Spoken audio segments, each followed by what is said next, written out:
2024 को जन सुराज अभियान एक राजनीतिक दल के तौर पर भी परिवर्तित हो जाएगा। लेकिन जो पदयात्रा मैं पिछले 2 साल से कर रहा हूं वो 2 अक्टूबर के बाद भी वैसे ही जारी रहेगा जैसे पहले किया जा रहा था। प्रशांत किशोर ने जो घोषणा पहले मैंने की है, दल बनने के बाद भी इस दल के नेता प्रशांत किशोर नहीं होंगे। जो 1 करोड़ लोग मिलकर इस दल को बना रहे हैं वो लोकतांत्रिक तरीके से 2 अक्टूबर को ये तय करेंगे कि इस दल का नाम क्या होगा, इसका संविधान क्या होगा, इस दल के नेता कौन होंगे। प्रशांत किशोर की भूमिका जो पहले थी, अभी पिछले 2 वर्षों में वही भूमिका आगे बनी रहेगी। 2 अक्टूबर के बाद भी मैं पदयात्रा जैसे पहले कर रहा हूं वैसे ही बिहार के बाकी बचे हिस्सों में करता रहूंगा। आज मुझे गया आने का सौभाग्य मिला है। चूंकि पदयात्रा यहाँ पहुंचने में अभी काफी समय है, 6-8 महीना तो जरूर लग सकता है। यहाँ पर जो बड़ी संख्या में साथी जुड़े हुए हैं, जन सुराज अभियान का जो संगठन बन रहा है, उन साथियों का ये आग्रह था और खासकर 2 यहाँ पर जो विधानसभा में उपचुनाव होने हैं उसमें एक इमामगंज में लोगों की ऐसी मांग थी कि आप आइए और आकर हम लोग को यहाँ विकल्प बनाने में मदद कीजिए। उसी संदर्भ में मैं आज गया में आया हूँ। अभी करीब 2 घंटे पहले मैं इमामगंज में था और आज मैं यहाँ गया में रुकूंगा। इसका पदयात्रा से कोई लेना देना नहीं है। जब मैं पदयात्रा करने गया में आऊंगा तो उस समय 1 महीने में गया में रहूंगा।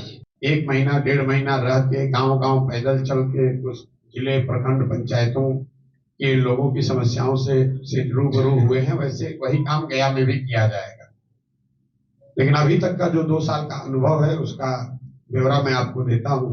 मेरी समझ से 2 वर्ष में जो हमने जमीन पर देखा, बिहार में सबसे बड़ी समस्या लोगों की नजर में यहाँ पर बेरोजगारी और पलायन है। आप ये कहेंगे कि भैया इसके लिए पदयात्रा करने की क्या जरूरत है? ये तो सबको मालूम है कि बिहार में बेरोजगारी पलायन बहुत बड़ा मुद्दा है। लेकिन 2 वर्ष की इस पदयात्रा ने पलायन के जिस स्वरूप और विकरालता का जो मेरा अनुभव हुआ है वो आपको आंकड़ों में नहीं दिखता है। आंकड़ों में जितना बिहार गरीब दिखता है, जमीन पर पदयात्रा के दौरान जब मैं लोगों से मिला हूं 2 साल, उससे कहीं ज्यादा स्थिति भयावह है।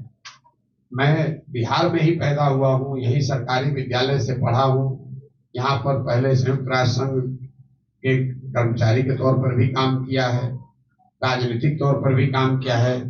डेटा आंकड़ों को हम लोग थोड़ा बहुत समझ रखने वाले लोग हैं। इसके बावजूद पदयात्रा से पहले जो मेरी समझ बिहार की थी, बिहार की गरीबी बदहाली की जो समझ थी और जो मैंने पदयात्रा के दौरान देखा, दोनों में जमीन आसमान का फर्क है।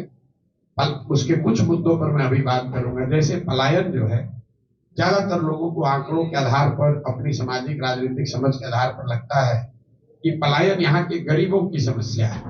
गरीब लोग के बच्चे, गरीब परिवारों के बच्चे मजदूरी रोजगार के लिए बाहर जाते हैं। मेरा पदयात्रा के दौरान अनुभव ये रहा कि बिहार का शायद ही कोई ऐसा परिवार है जो पलायन से अछूता है। फर्क बस इतना है कि गरीब घर के बच्चे बाहर मजदूरी करने के लिए जा रहे हैं और जो मध्यम वर्गीय संभ्रांत परिवार के लड़के हैं वो बाहर पढ़ाई और नौकरी करने जा रहे हैं। जा बाहर सब रहा है।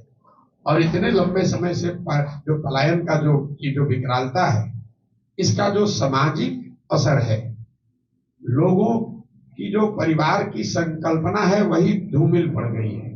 शायद ही कोई ऐसा गांव मिलता है जहां पति पत्नी, माँ बाप, बाल बच्चे एक साथ रह रहे हैं। लोगों ने ये मान लिया है कि अगर बच्चों को पढ़ाई करना है तो उनको बाहर जाना है।